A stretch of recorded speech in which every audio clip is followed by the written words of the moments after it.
Dominant Protector. Credit to the author. 651 hanggang 60. Ang mga pangalan po na nandito ay galing sa mga name generator. Kaya kung meron man pagkakatulad sa mga pangalan ng totoong tao o lugar, ito ay tunay na hindi sinasadya. I didn't bring my needles. I can't possibly make you out from this situation right now. Kumapit ka ng mahigpit. Ang mga karayom ni Terence ay nasa kanyang bulsa, ngunit ang kanyang kamiseta ay nasa ikalawang palapag. Ni hindi niya akalain na malalason si Amara. Kung alam lang niya ang tungkol dito, sinama na niya sila. Ihahatid na kita palabas. Stay strong until we get to the hospital. Ang kaligtasan ng Amara ay wala sa mga kamay ni Terence. Hindi siya si Josephine, hindi girlfriend ni Terence. Hindi naman siya maaaring gumamit ng ibang paraan para tulungan siya, di ba? Bukod dito, sa kaso ni Josephine, ang pagmamasahe ay higit pa sa sapat upang maalis ang mga gamot sa kanyang katawan dahil ang mga gamot sa kanyang katawan ay hindi gaanong kumpara sa Amara, kaya ang pagmamasahe ay hindi gagana sa kaso ni Amara. Hindi rin gustong mag-aksaya ng oras ni Terence na manatili rito. Hindi. Pakiramdam ko ay sisubog na ang dalisay na chi sa aking katawan ngayon. Hindi ko na ito kayang hawakan pa. Tulungan mo ako. Nakikiusap ako sa iyo, Terence. Pakiramdam ni Amara ay parang may hindi tama sa kanyang katawan. Ang pagsasanay na mayroon siya ay espiritual at ito ay higit na lumihis sa pambabae, ngunit ang gamot sa pag-ibig na ito ay eksaktong sumasalungat sa kanyang kasanayan. Lumikha ito ng resonance sa kanyang katawan. Pakiramdam ni Amara na kung hindi niya ito mailabas sa oras, maaaring mamatay siya sa panloob na pagsabog.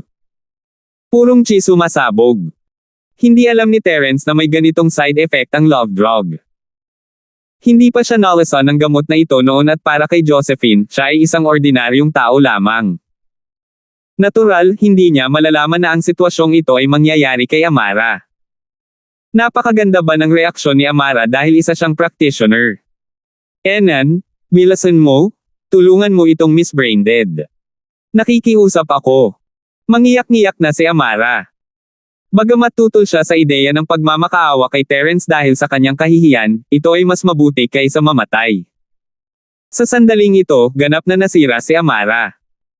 Ako ang magbabantay sa labas, kaya gawin mo ito, kibot balikat ni Terence na walang magawa, at kumawala sa pagkakahawak ni Amara. Ang ganap na kawalang interes ni Terence ay nagpahiya at nagalit sa kanya sa parehong oras. Ganoon ba talaga siya, hindi kaakit-akit? Wala ba talaga siyang interes na hawakan ako? Sa katunayan, mali si Amara tungkol kay Terence dito. Paanong walang nararamdaman si Terence para sa kanya? Gayunpaman, ang pagkakaroon ng damdamin ay isang bagay. Ang paghawak sa kanya ngayon ay isa pang bagay. Hindi siya ginalaw ni Terence dahil may pagpipigil siya sa sarili. Hindi magiging mahirap na makipag one night stand sa kanya, at marami rin siyang pagkakataon. Ngunit, kinasusuklaman niya ang mga relasyon ng walang anumang pundasyon, kaya itinulak niya ito. Siyempre, kung may araw na gustong maging girlfriend ni Terence ang Miss Braindead na ito, hindi niya tutuperin ang mga gusto nito. Gustong sigawan ni Amara ang isang tao nang makita niya si Terence na naglalakad palabas ng pinto ng kulungan. She was being so straightforward. Hindi lang niya sinabing, I beg you, please help me. Ang lakas ng loob ni Terence na hindi siya pansinin. Napunit ang puso ni Amara. Siya ay labis na nadismaya at napagtanto na sa halip na humingi ng tulong sa iba, dapat niyang gawin ito sa kanyang sarili. Bagamat wala siyang anumang karanasan, naniniwala siya na ang kanyang katalinuhan ay magdadala sa kanya sa tagumpay. Kaya naman, buong tapang na lumabas si Amara sa kanyang comfort zone na taglay ang kahihiyan at puot sa kanya. Bagamat ayaw niyang gawin ang mga ganitong bagay sa harap ni Terence, naalala niya ang sitwasyon niya ngayon. Wala siyang choice. Siya ay nasa base ng organisasyon ng krimen sa trafficking ng bato. Anumang bagay ay maaaring mangyari kung siya ay nag-aalinlangan pa rin dito. Mas gugustuhin pa niya mamatay kaysa mabuhay kung may papasok sa kulungan ngayon. Tulad ng para kay Terence, hindi gaanong pakialam ni Amara. Kasi sa simula pa lang, sinira na niya ang reputasyon niya. Ang balita ay nakarating sa lahat sa istasyon ng pulisya. Si Amara ay nobya na ngayon ni Terence at pinasaya siya sa ospital. Ano kaya ang maaari niyang alagaan ngayon? Hanggat alam ni Amara na hindi niya ito niligawan o gumawa ng anumang kahalayan sa kanya, wala nang mawawala sa kanya. Ang kanyang reputasyon ay dati ng masama. Walang makakapagtulala nito. Sinimulan ni Amara na pasayahin ang sarili. Bagamat nakita niyang hindi makatwiran ang kanyang mga dahilan, ang kabilang panig ng kanyang isip ay unti-unting nangingibabaw sa kanya na humihikayat sa kanya na sumulong. Gayunpaman, ang mga bagay ay hindi ganoon kadali para sa kanya. Ang mas desperado siya, mas mababa ang kanyang nararamdaman. Ang lahat ay tungkol sa pagtutok sa kanyang isipan. Paano siya makakapag-focus sa pagpapasaya sa sarili kung ang lahat ng iniisip niya ay tungkol sa organisasyon ng krimen? At saka, kailangan ng sexual fantasy para magawa ang mga bagay na tulad nito, hindi ba? Ngunit kanino siya dapat magpantasya? Isang bida sa pelikula. Isang martial arts master. Unti-unting bumaling ang tingin ni Amara kay Terence. Wala siyang malaking figure, ngunit naging sobrang kaakit-akit siya sa kanya. Matapos dumapo ang tingin nito sa kanya, hindi na niya maialis ang mga mata sa kanya. Pabilis ng pabilis ang paghinga ni Amara. Namumula ang mga mata niya. Sa huling sandali, bago siya magkaroon ng orgasm, hindi napigilan ni Amara na sumigaw, Terence, mas mahir pa 1/4. Ha! Si Terence na nagbabantay sa pinto, ay natakot sa sigaw ni Amara. Did she just undress me with her eyes?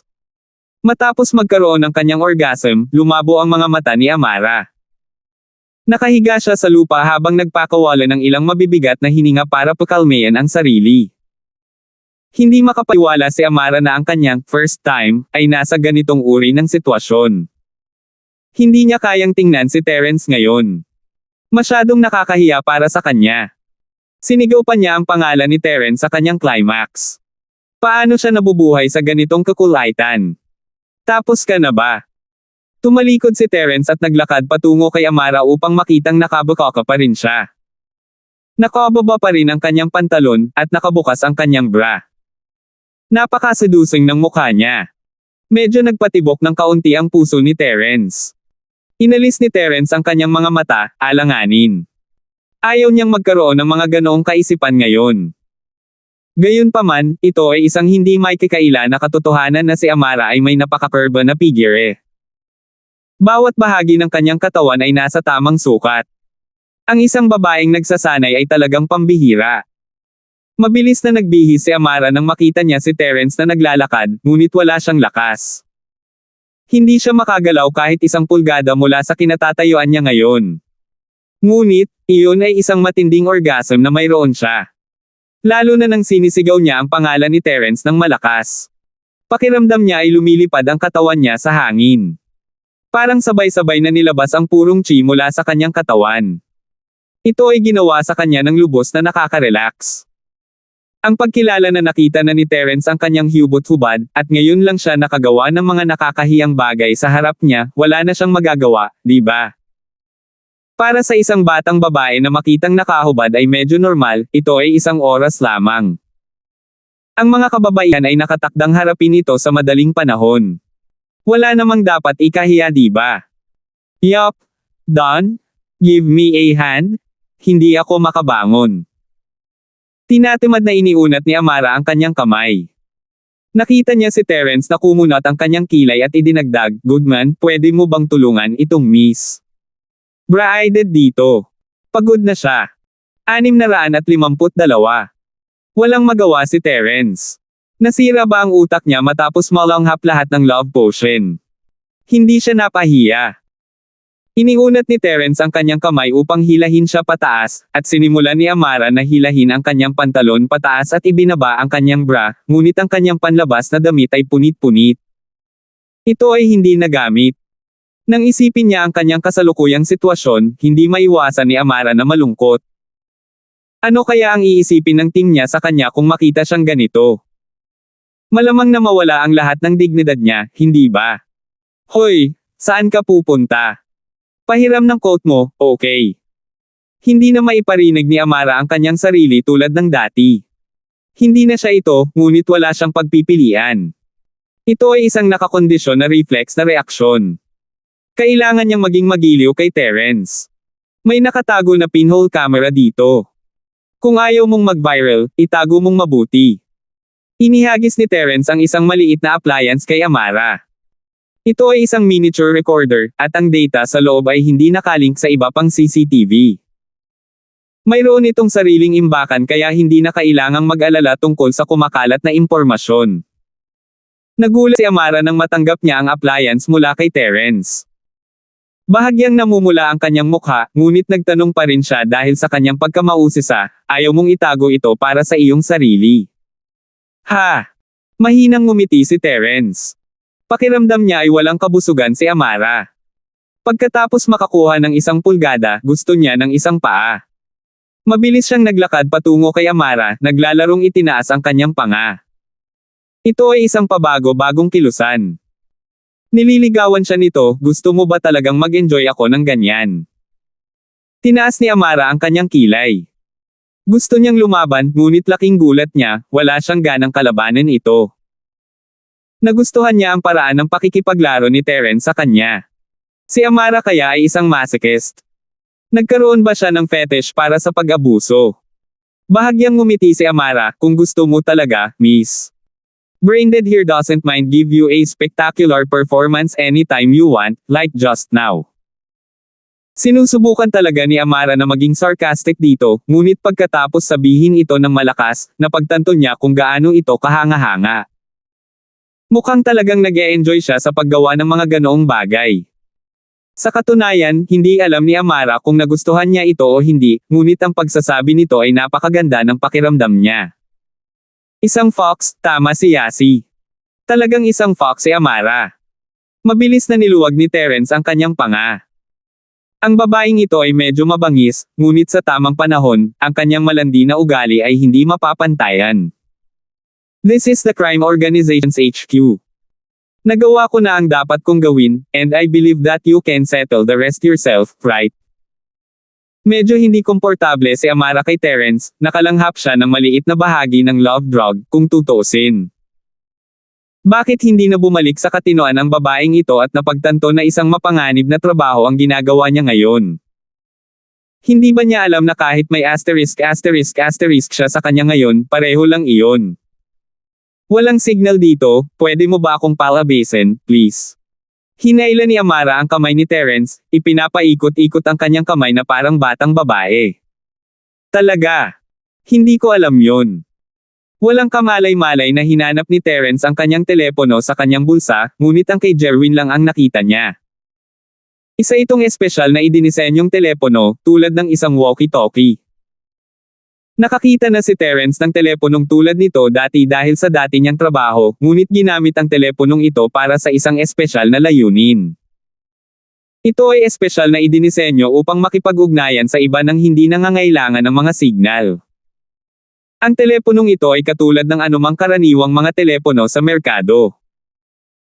Ginamit nito ang parehong normal na numero ng telepono tulad ng kung paano gumagana ang mga normal na telepono, ngunit ang SIM card ay ipinasok sa itaas ng server at ito ay tulad ng isang terminal ng isang wireless na telepono. Ano itong phone? Walkie-talkie. Nagtatakang tanong ni Amara. Nang magpapaliwanag pa lang si Terence, tumunog ang telepono. Napatingin si Terence sa numero at hindi niya alam. Dapat isa ito sa mga tagasunod ni Jerwin. Tinanggihan ni Terence ang tawag at ipinasa ang telepono kay Amara, gamitin mo ito para tawagan ang iyong team. Isa itong espesyal na idinisenyong telepono. Malamang na makakakonekta ka sa labas ng mundo gamit ito. Tumango si Amara at nagsimulang pindutin ang mga numero sa telepono. Gaya ng inaasahan nila, nakakonekta ang telepono. Wayne Brown.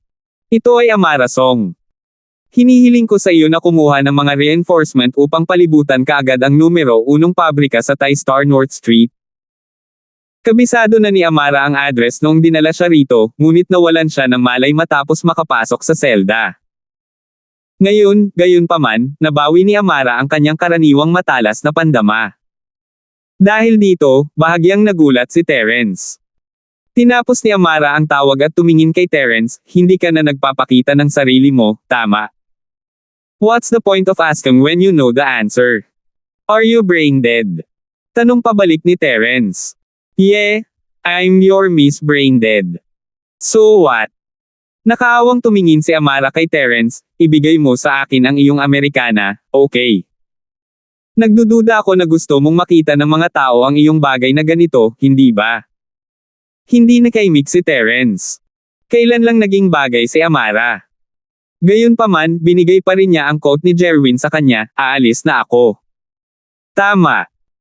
Kung wala ka nang magagawa sa susunod, maaari mong isaalang-alang ang pagbili ng mga gamot para sa pag-ibig na ito upang subukan ito sa iyong sarili. Huminto si Amara at tumingin kay Terence na may kakaibang mukha, test. Gusto mo ba talagang makita akong gumanap ng husto? Maaari mong subukan na makakuha ng isang pambihirang tagumpay. Malumanay na sinabi ni Terence, maaari mo ring magtagumpay ng ganito. Mula sa kalagitnaan ng yugto ng ginintoang klase hanggang sa huling bahagi ng ginintoang klase, ang iyong espiritual na pagsasanay ay talagang abnormal. Nagkamali lang ba siya kay Terence? Nasusunog ang mukha ni Amara. Hindi siya walang hiyang tao. Hindi niya itatanggi ang mga bagay na nagawa niya at hindi niya gagawing mas masahol pa. Hindi niya mapigil ang makipagrelasyon kay Terence dahil wala siyang choice. Kailangan niya ang tulong ni Terence. At saka, nakita niya itong hubot-hubad. Wala namang point na magka-fallout, diba? Bakit hindi ipagpatuloy ang relasyong ito sa kanya at makakuha ng higit pang mga benepisyo mula dito? Isa pa, wala pa siyang boyfriend. Hindi ito magdadala sa kanya ng anumang pasanin sa pag-iisip kahit kaunti. Gayunpaman, ang sumunod na pangungusap ni Terence ay nagpalimot sa kanyang pakiramdam ng kahihiyan. Nanlaki ang mga mata niya at tinitigan si Terence. Kaka-breakthrough lang niya. Mula sa tuktok ng kalagitnaan ng yugto ng gininto ang klase hanggang sa huling bahagi. Totoo ba ito? Paano ito natutunan ni Terence? Hindi sinasadya ni Amara ang kanyang espiritual na pagsasanay. Laking gulat niya, nasa huling bahagi na siya ng Golden Class. Bagaman, ito ay simula pa lamang ng huling bahagi ng gininto ang klase, ang pagkakaiba sa pagitan ng isang huling yugto at kalagitnaan ng yugto ay napakalaki. Hindi makapaniwala si Amara na kaya niyang magkaroon ng ganitong tagumpay. Hindi ba ito nakakatawa? Kung sasabihin niya ito sa mga tao, walang maniniwala sa kanya, hindi ba? Hindi nakakagulat na ngayon lang siya binigyan ni Terence ng kakaibang mukha na hinihiling sa kanya na subukan ang gamot sa pag-ibig sa kanyang sarili. Ngunit, paano nalaman ni Terence ang tungkol sa kanyang lakas? Kahit si Amara mismo ay hindi namalaya na nag-upgrade siya. Paano nalaman ni Terence? Maaaring ang lakas ni Terence ay mas malaki kaysa sa kanya, umabot sa rurok ng huling bahagi ng Golden Class. O mas mataas pa. Hindi makuha ni Amara ang kanyang sarili sa pag-iisip na iyon. Ayaw niyang maniwala. Bata pa si Terence, di ba? Paano nagkaroon ng ganitong kalakasan ang isang binata? Ang peak ng late phase ng Golden Class o mas mataas pa, ang lakas ng Mystic Class, paano naging posible? Nagkaroon ng realisasyon si Amara. Pakiramdam niya ay siya na ang pinakamaswerteng babae sa mundo. Baka nakapulot lang siya ng isang pambihirang kayamanan. 653. Ito ang uri ng lakas na sinusubukang linangin ng bawat malaking bahay. Ang isang team na may lakas ng isang Mystic Class Master ay hindi biro. Walang makapaghuhula sa mga posibilidad ng kinabukasan ng kanilang bahay, ngunit ang pagkakaroon ng isang Panginoon na ganoon kalakas sa kanila ay parang isang kasiguruhan, kahit papaano, para sa susunod na mga taon. Ang kinabukasan ng kanilang bahay ay nakumpirma at hindi mauubusan ng swerte. Ang pagtawag sa kanyang sarili na Miss Braindead ay makakakuha ng napakaraming benepisyo sa kanya. Kinuyam ni Amara ang kanyang kamao at nagpasyang magpatuloy na magpanggap bilang isa. Ang pagkakaroon ng isang master na ganito kalakas sa kanyang tabi ay isang malaking kalamangan. Paano niya hahayaan si Terence? Bukod pa rito, magiging mas madali ang kanyang trabaho sa tulong ni Terence. Habang nakatingin siya sa likod ni Terence habang paalis ito, bumangon ang mga komplikadong emosyon sa kanyang puso. Hindi niya alam kung anong uri ng relasyon ang ibinahagi niya kay Terence. Ang komplikado ay nagpapintig sa kanyang ulo sa sakit. Hindi pa niya naranasan ang mga ganoong bagay noon, hanggang ngayon. Siya ay naging intimate sa isang lalaki sa unang pagkakataon. Si Terence ang unang lalaking nakakita sa kanyang pribadong lugar. Nadama ni Amara na dapat ay galit siya dito, ngunit ang mga bagay ay ganap na kabaligtaran. Wala siyang negatibong damdamin, maliban sa pagkapahiya. Higit pa rito, may bakas ng pananabik nang maalala niya ang nakaraang kaganapan. Kahanga-hanga ang sensasyong naramdaman niya sa sandaling iyon. Iniisip ni Amara na subukan itong muli. Dapat ba siyang magtakda ng petsa at subukan ito mismo? Ang walang kabuluhang pag-iisip na ito ay natakot sa kanya habang nakahawak siya sa pinhole camera. Hindi malik ang bagay na ito. Kung hindi, ito ay magiging isang laro para sa kanya. Ngunit para kay Terence na nakikita siyang hubot-hubad, hindi nakaramdam ng bigat si Amara. Isa na siyang Miss Braindead sa harap niya. She even coquetted and flirted with him, no less. Kaya, sa unang pagkakataon, ang paggawa ng isang bagay na nakakahiya sa harap ni Terence ay hindi talaga siya nahirapan. Nawala na siya ng dignidad minsan. Pareho lang nawala ito ng 8 o 10 beses.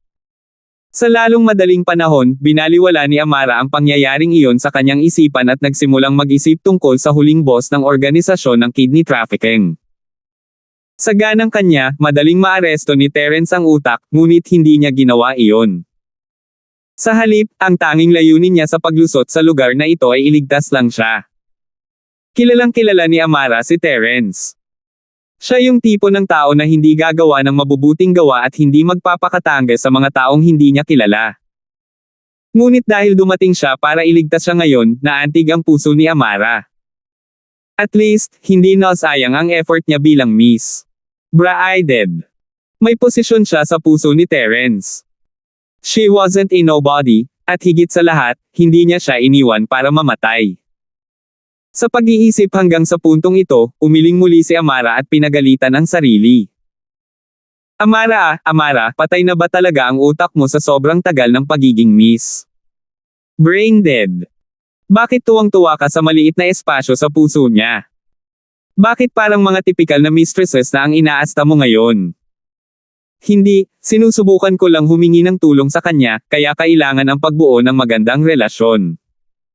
Si Amara, muli, inaliw ang sarili. Hindi makapaniwala si Leandro na ngayon talaga ang maswerteng araw niya. Hindi lang niya nalasan ang kantin, nakatanggap pa siya ng tawag mula sa kanyang ama, na nagsasabi sa kanya na nakakita sila ng angkop na bato para sa kanya. Higit sa lahat, ang bato ay kay Terence. Sa kanyang pagpunta sa surgery room bago ma-injection ng anesthetics, si Leandro ay nasa mataas na espiritu. Noong una, naisip niya na para makaganti, kailangan niyang maghintay man lang sa pagbabalik ni Natoy. Laking gulat niya, ang karma ay dumating kay Terence ng napakabilis. Para sa mga hakbang sa kaligtasan, muling sinuri ang dugo ni Leandro upang matiyak na tumutugma ang kanyang dugo sa dugo ni Terence. Matapos ang lahat ng pag-iingat, dinala na lamang si Leandro sa surgery room. Napatingin si Leandro sa operating table na hindi kalayuan sa kanya. May isang taong nakahiga sa itaas, at ang taong iyon ay nakasuot ng damit ng pasyente na may takip na disposable surgery.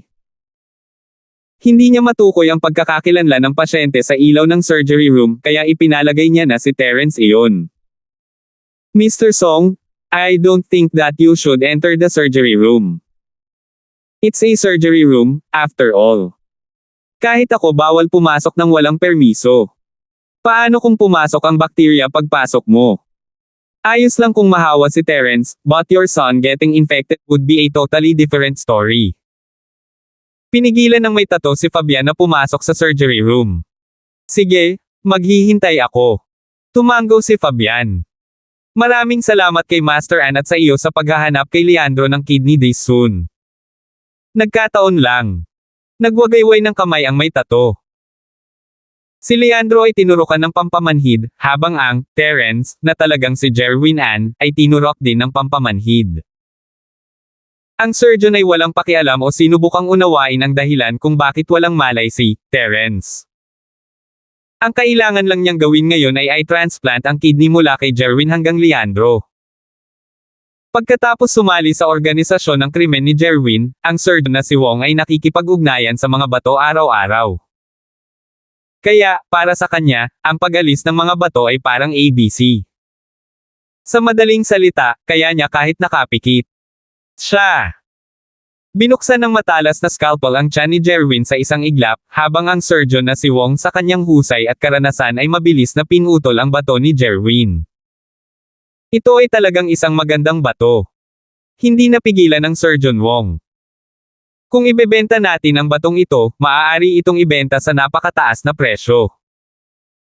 Bagaman may agwat sa pagitan ng silid ng pagtitistis at ng silid ng paghahanda, maaari pa ring dumaan ang mga tunog. Si Surgeon Wong ay kausap ang may tato dito.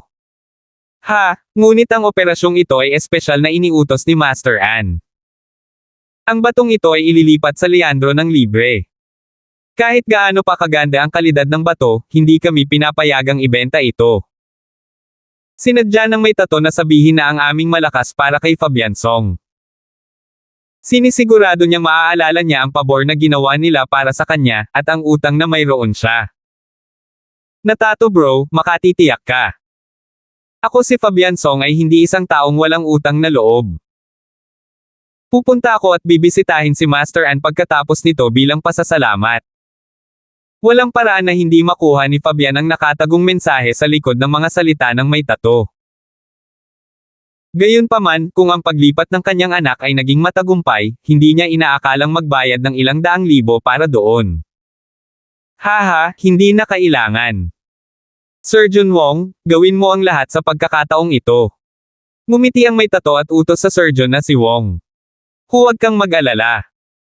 Maaaring isa si Surgeon Wong sa mga pangunahing miyembro sa organisasyon, ngunit hindi niya kailanman direktang nakausap si Jerwin noon. Kadalasan, ang nakatato na lalaki ang nagpapasa ng mga mensahe sa pagitan nila.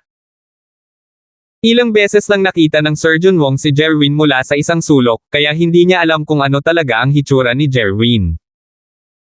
Hindi man lang niya napansin na ang nasa operating table ay ang amo niyang si Jerwin An. Ito ay hindi makilala sa kanya. Matagumpay na natapos ang operasyon, at sa lalong madaling panahon, tinahi ng Surgeon Wong ang sugat ni Leandro at hinarap ang may tato, na tato bro ang operasyon ay isang malaking tagumpay. Si Mr. Song ay magiging maayos lang. Paano natin haharapin ang pinagmulan? Si Terence ang tinutukoy ng Surgeon Wong. Huminto ang may tato. Hindi niya talaga alam kung ano ang gagawin kay Terence. Hindi na nag-utos pa si Jerwin, at hinding-hindi rin siya mangangarap kaya't sinabi niya, "Teka, tatawagan ko si Master An ngayon." 654. Kinuha ng may tato ang kanyang telepono nang matapos niyang makipag-usap sa surgeon. Tinawagan niya ang numero ng telepono ni Jerwin, ngunit hindi nagtagal ang tawag at direktang tinapos. Nagulat ang may tato. Hindi kaya may dapat ayusin si Jerwin An doon. Pero kung tatawagan niya ulit, baka magalit siya kaya sinabi niya sa surgeon na si Wong, as usual, iwan mo na lang sila sa entrance ng hospital. Kung hindi kumuha ng tamang gamot si Terence pagkatapos alisin ang kanyang bato, maaari siyang mamatay dahil dito. Kahit na alam ng may tato na sinusubukan ni Jerwin na bigyan ng leksyon si Terence, hindi niya hahayaang mapatay si Terence dito. Kung sinusubukan niyang patayin si Terence ngayon, hindi na lang sana niya pinutol ang isa sa kanyang mga bato. Masaya niyang kunin ang dalawa, sa halip.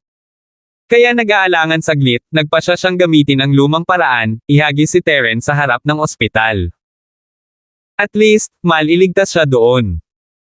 Matapos ipahayag ang kanyang lubos na pasasalamat, inihatid ni Fabian Song si Leandro palabas ng silid habang pinabalik ng may tato ang mag-ama. Ayaw niyang malaman ng mga tao ang lokasyon ng kanilang crime organization. Dinala sila ng may tato na lalaki dito na may dalang business car. Tungkol naman sa kaawa-awang si Jerwin, hindi siya nabigyan ng anumang simpatiya o pag-aalala habang ikinakaway ng surgeon na si Wong ang kanyang kamay para utusan ng ilang muscled hunks. Hinawakan nila si Jerwin at kinaladkad palabas na parang patay na bangkay mula sa surgery room at casual na itinapon siya sa isang hindi branded na van. Bumalik naman sa Kidneys Trafficking Organization ang tatodgay nang ihatid niya ang mag-ama ngunit pagdating sa kanilang HQ ay nakatanggap siya ng tawag mula sa matangos na ilong. Natato bro, may nangyaring masama. Nakatakas ang ginang sa selda. Nangangamba ang lalaki. Matapos ilabas ang gamot sa pag-ibig sa kulungan, gusto sana niyang tingnan si Amara ngunit naalala na ang kanyang amo, ang lalaking may tato ay maaaring nag-e-enjoy kasama siya.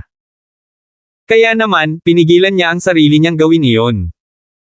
Sino ang nakakaalam kung magagalit ang nakatato kung malaman niyang inoobserbahan siya kapag ginagawa ang mga bagay na iyon sa isang babae. Pero habang iniisip niya iyon, mas lalo siyang nababalisa. Hindi niya alam ang bisa ng gamot, kaya bumalik siya para tingnan siya. Ngunit nang bumalik siya sa surveillance room, sa pagmamasid ay napagtanto niyang nawala ng koneksyon ang CCTV. Mabilis siyang tumakbo sa bilangguan, ngunit natakot siya sa nakita niya doon.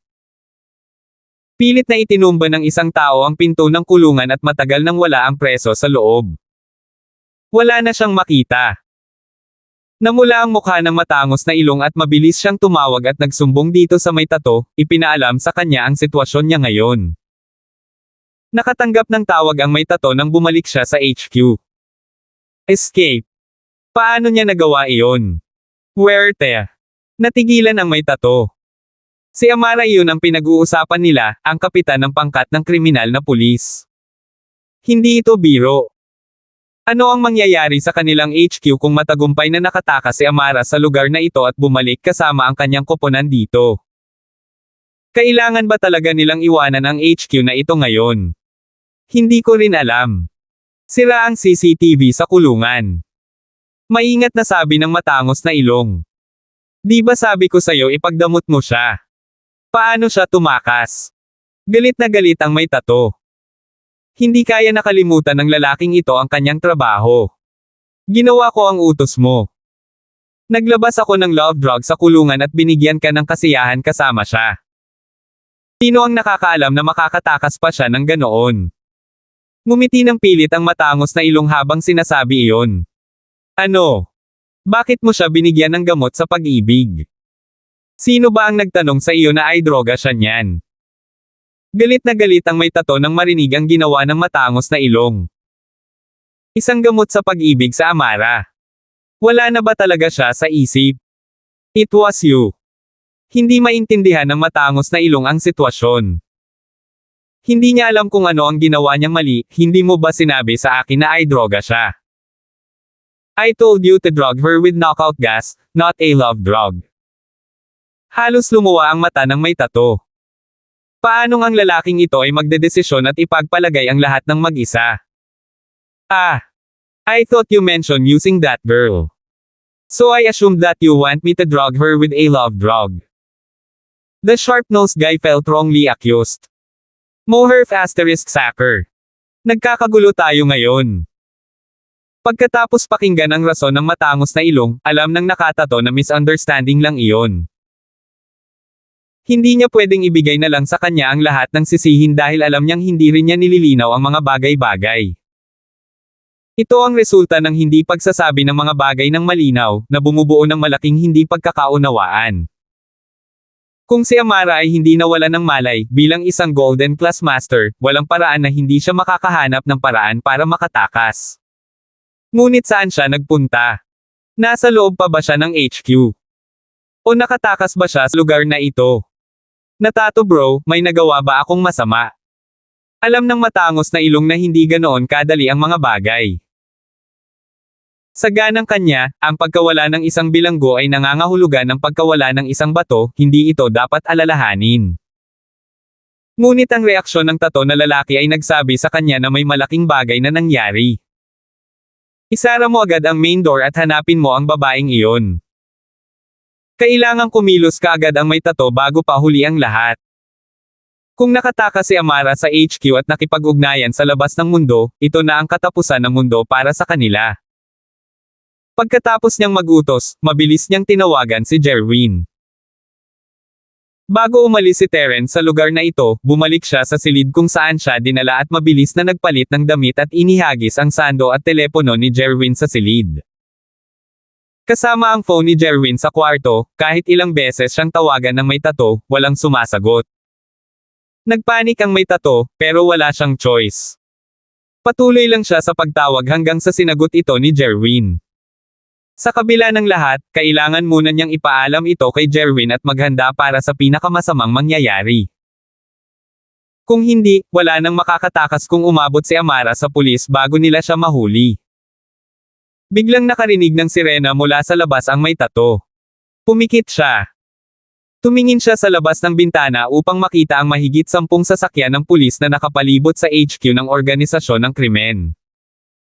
Sa loob ng mga sasakyan, mayroon pang ang ilang mga regimental police cars. Ang asul at pula na mga ilaw naglalabas mula sa mga lamp ay talagang isang kamangha-manghang tanawin upang makita. Napangiti sa sarili ang may tato.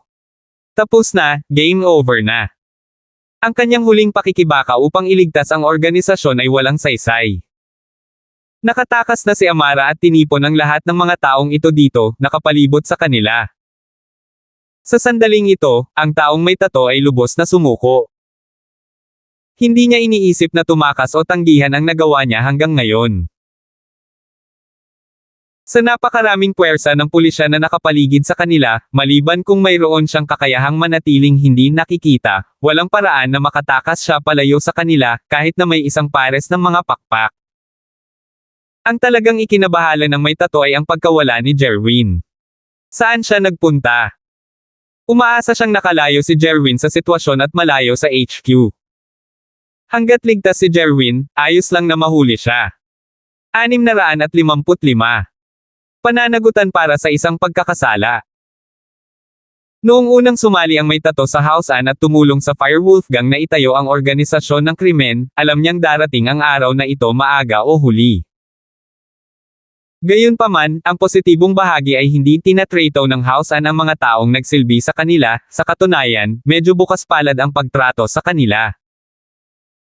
Lahat ng kanyang mga kapatid na lalaki at babae sa kanyang bayan ay mataas ang pinag-aralan at nag-aral sa unibersidad. Ang dati niyang bahay na dati ay kubo lang na pawid ay isa ng villa. Higit pa rito, ang kanyang mga magulang ay may dala pang isang palayok ng ginto. Mayroon silang humigit kumulang 10 milyon sa kanilang mga bank account, kaya ang kanyang bahay ay isa sa pinakamayamang pamilya sa kanyang bayan. Alam ng kanyang pamilya na ang may tato ay nagtatrabaho sa labas ng bansa, ngunit hindi sila sinabihan ng detalyado tungkol sa mga detalye. Ang tato na lalaki ay hindi gumastos ng malaki, at hindi niya kailangan. Talaga. Hindi niya ginalaw ang pera. Ang lahat ng pera sa lahat ng mga taon na ito, mula sa mga gantimpala hanggang sa sweldo, ay naibalik lahat sa kanyang bahay. Naramdaman ng may tato na sapat na ang kinita niya para sa buhay na ito. Hanggat nabubuhay ang kanyang mga kapatid at magulang sa marangyang buhay, wala na siyang kailangan pa. Siya ay isang bilanggo mula pa noong una. Wala siyang kinabukasan at malamang ay magiging palaboy kung hindi dahil sa Hausan. Kaya naman, hinihiling lamang ng may tato na kaligtasan ni Master An ngayon. Umaasa siya na nakatakas siya rito at mabantayan ang kanyang pamilya noong siya ay nakulong. Kung tungkol sa krimen ng organisasyon, handa siyang mag-isa na pasanin ang krimen sa kanyang mga balikat. Sa buong organisasyon ng krimen na ito, maliban sa Sir Jun Wong, walang sino man ang aktwal na nakakaalam ng pagkakaroon ng Jerwin An. Hindi nila alam na may amo sa likod ng lahat ng ito. Siyempre, alam ng mga tao tulad ni Coldy at Master Bing ang katotohanan, ngunit hindi lang nila ilantad ang kanyang pagkakakilanlan sa pulisya. Lahat sila ay nagtatrabaho sa parehong larangan, pagkatapos ng lahat. Binilisan ng may tato na lalaki ang kanyang mga hakbang patungo sa surgery room bago pumasok ang mga pulis para makita ang labis na pagkagulat na mukha ng surgeon na si Wong. Marahil, ang surgeon na si Wong ay may parehong iniisip sa kanya. Siguro alam niya na darating ang araw na ito sooner or later. Tattooed bro, dumating na ang araw natin. Matamlay at walang buhay ang ekspresyon ng Surgeon Wong ngunit kalmado ang kanyang tono. Oo, oras na. Tumango naman ang may tato. Kung mahuli tayo, anong krimen ang kakasuhan natin? Tanong ng Surgeon Wong. Death penalty or life imprisonment siguro. Ngumiti ang may tato. Nagpunta ka dito para patayin ako, hindi ba? Itinaas ni Dr. Wong ang kanyang ulo at tiningnan ang may tato. Matapat na tumango ang may tato, I don't think you can carry the sentence. You might reveal Master Bing. Hehe, Ayos lang gawin ang sentence, pero parang ayoko nang dalhin. Ipaalam sa anak ko na kriminal ako ang huling gusto ko ngayon. Ayokong kilalanin bilang walang prinsipyong doktor na nagtanggal ng kidney ng mga tao. Mahinang sabi ng Surgeon Wong. May pangarap ang anak ko, gusto niyang maging isang mapagmataas na doktor tulad ko, pero ayokong bigan siya. Pagkatapos kong mamatay, pakisabi sa pulis na tinakat ako, please. Huling-hiling ko na yan. Oo naman. Tumango naman ang may tato. Hindi kayo muko sa masasamang puwersa at nagpakamatay. I bet your son will be proud of you for sure. Bahagyang ngumiti si Dr. Wong, tumayo at naglabas ng reagent mula sa aparador. Ginamit ito sa pagpatay. Palagi niyang itinatago ang isa para sa kanyang sarili. Inilabas niya ang reagent sa isang syringe, pagkatapos ay itinurok ito sa sarili niyang katawan ng walang pag-aalinlangan. Ang perang kinita niya sa lahat ng mga taon na ito ay para sa kanyang anak. Sapat na ang halaga para makapag-aral ang kanyang anak ng labis-labis. Umaasa siya na ang kanyang anak ay nagawang ituloy ang kanyang pangarap at maging isang mahabaging doktor. Iyon ang huling naisip ni Dr. Wong bago siya lumukot sa upuan. It's my turn now. Tumalikod ang may tato at naglakad palabas ng surgery room. Gumagamit na ng megaphone ang pulis, tinawag siya. Itinaas niya ang kanyang mga kamay nang makalabas siya ng HQ. Ang mga pulis ay nakapila na parang pader ng tao habang si Amara ay nakatayo sa unang hanay. Pero bakit parang pamilyar ang coat na suot ni Amara? Ang lalaking may tato ay inaresto at itinulak sa isang sasakyan ng pulis bago niya ito maisip. Walang masyadong tao sa HQ. Binubuod ng mga pulis ang mga nurse at mga lalaking muscled. Parang humigit kumulang 20 tao at may mahigit 10 sasakyan ng pulis doon. Ito ay ganap na overkill. Gayunpaman, ito ay itinuturing pa rin bilang isang malaki at seryosong kaso, ang labis na pagpatay ay mas mahusay kaysa sa maliitin ang kaaway. Ibalik ang lahat sa kanila at tanungin sila. Kinawian ni Amara ang kanyang kamay at inutusan ang kanyang mga nasasakupan. Ang Amara ngayon ay hindi na ang Amara noong nariyan si Terence. Iba ang ugali niya na parang hindi siya iisang tao. Bumalik siya sa dati niyang estado. Magulat, walang mga palatandaan ng mga biktima sa gusali. Ang pinto ng kulungan ay nawasak ng malupit na puwersa ngunit walang tao doon. Ang huling scouter ay lumabas at nagulat kay Amara, nakakita ng isang bangkay doon, at naniniwala kami na ang taong iyon ay bahagi ng organisasyon ng krimen. Siya dapat ang pangunahing dissector ng bato, Dr. Wong. Good job! 4 na squad na lang ang matitira. The rest get back to work. Halatang alam naman ni Amara na walang biktima sa kulungan dahil walang tao nang pumasok siya at walang tao nang umalis siya. Sa kanilang pagbabalik, nakaupo sa kotse ng pulis, pinaulanan si Amara ng mga papuri at papuri. Parang panaginip. Naresolba ang kaso ng ganun lang. Hindi ba masyadong mabilis iyon? Siya ay nanlulumo pa rin sa pag-unlad ng kaso kahapon at ngayon, siya ay nakakuha ng kabuoang tagumpay laban dito. Terence. Sino ka lang? Naramdaman ni Amara na habang tumatagal ang tingin niya kay Terence, mas nagiging misteryoso si Terence. Para siyang isang palaisipan na hindi niya kayang lutisin. Pagkatapos niyang makakuha ng tulong mula sa kanya kahapon, ang malaking kaso ay nalutas na. Bagamat maraming bagay ang nangyayari sa proseso, hindi mapag-aalinlanganan ang kakayahan ni Terence. Ang saloobin ni Amara kay Terence ay hindi namamalayan. Noong una, palagi niyang iniisip na swerte lang si Terence, ngunit sa ganang kanya, hindi naman pala. Naisip niya ang mga nauna niyang iniisip tungkol sa kanya at napagtanto niyang ito ay isang kabuoang biro. Paano niya ito hinamon noon? Nagulat si Amara nang maalala ang deformed na bakal na pinto. Maaaring siya ay pumasok sa huling bahagi ng gininto ang klase, at ang tigas ng bakal na tarangkahan ay hindi na dapat maging problema para sa kanya, ngunit ang kakayahang sip-a ng bakal na pinto sa pamamagitan ng 1 o 2 sipa ay tila imposible para sa kanya. Pakiramdam ni Amara ay wala siya sa sarili noong kinailangan niyang kumilos bilang isang Miss Braindead sa harap ni Terence noong nakaraang pagkakataon. Pero ngayon, nagbago na, nasanay na siya. Wala na sa kanya ang galit na mayroon siya. Sa halip, may bakas din ng hindi masabing kaligayahan na namumukadkad din. Matino pa ba siya? Wala ba siya sa isip niya? Bakit mukha na siyang masokista ngayon, nag-e-enjoy na inaabuso? Captain Song, natatakot akong ma-promote ka na naman, di ba? Si Wayne ay mas malapit sa Amara kumpara sa iba. Noong unang sumali si Amara sa mga puwersa ng pulisya, siya ay isang pinuno ng squad, ang direktang supervisor ni Wayne. Kaka-promote ko lang sa pagka-captain. How is that possible? Maaaring sinabi iyon ni Amara ngunit sa kaibuturan niya, umaasa pa rin siya na may magbabago. Kahit na hindi ito promosyon, umaasa pa rin siyang maa-upgrade ang kanyang status. Siguro, pero major case pa rin ito. Captain Song, you tried a big risk to solve this case. You should at least get second-class merit, di ba? Napangiti si Wayne. 656. Pag-usapan natin ito pagkatapos ng paglilitis. Maaaring hindi lahat ng mga ito ang mga tao.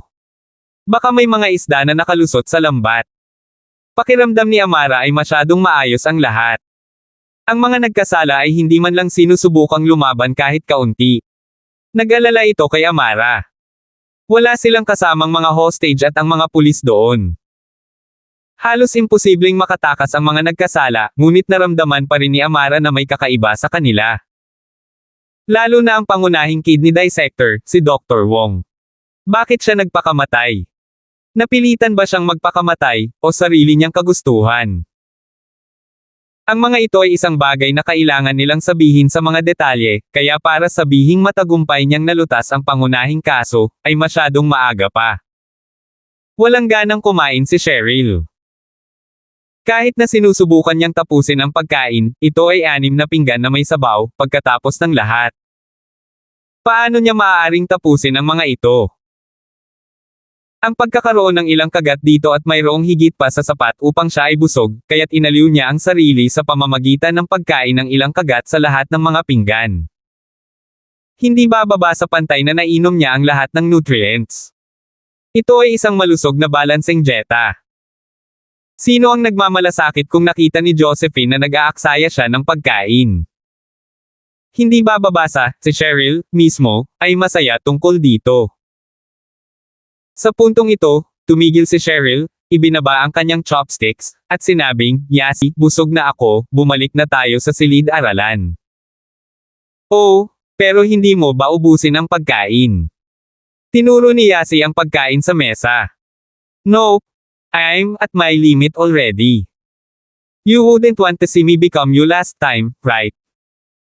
Halos hindi makagalaw si Cheryl. Oh, never mind then. Kahit na palagi mo akong tinatangka na patayin, ayoko namang magpakamatay ka. Sabi ni Yasi. Hindi nakaimik si Cheryl. Kailan kita sinubukang patayin? Magkahawak kamay silang dalawa na lumabas ng kantin.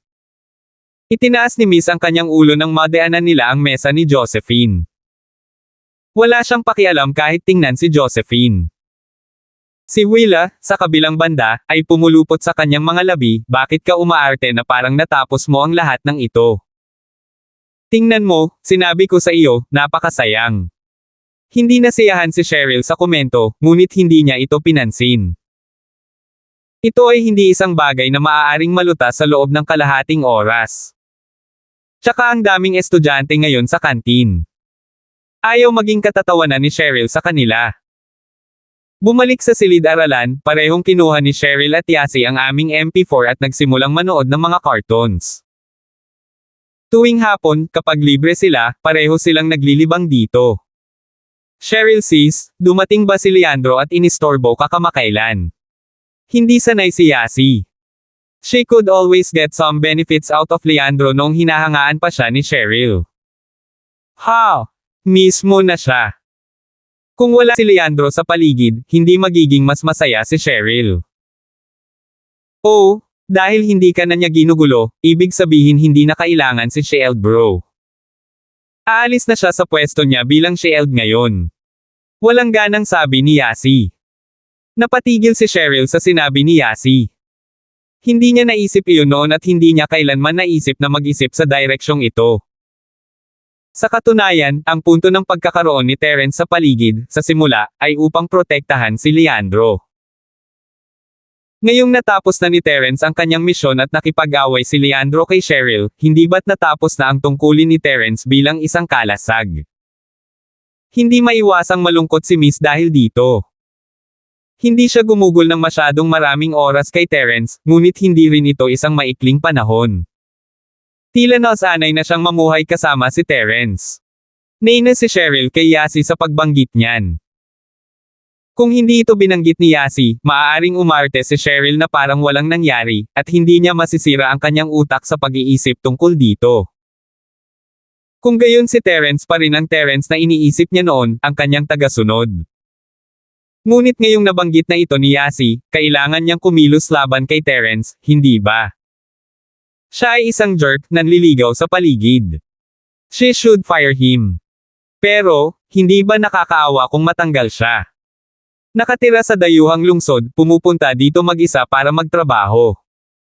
Kung tatanggalin siya nito ngayon, ano ang magagawa niya pagkatapos? Out of sympathy, pipigilan ko muna ang sarili ko na tanggalin siya. I can't be this heartless, di ba? Hindi yun ang gagawin ng isang mabuting babae. Kaya, hinanap ni Cheryl ang kanyang sarili ng dahilan. Tsaka parang nasa panganib pa ako.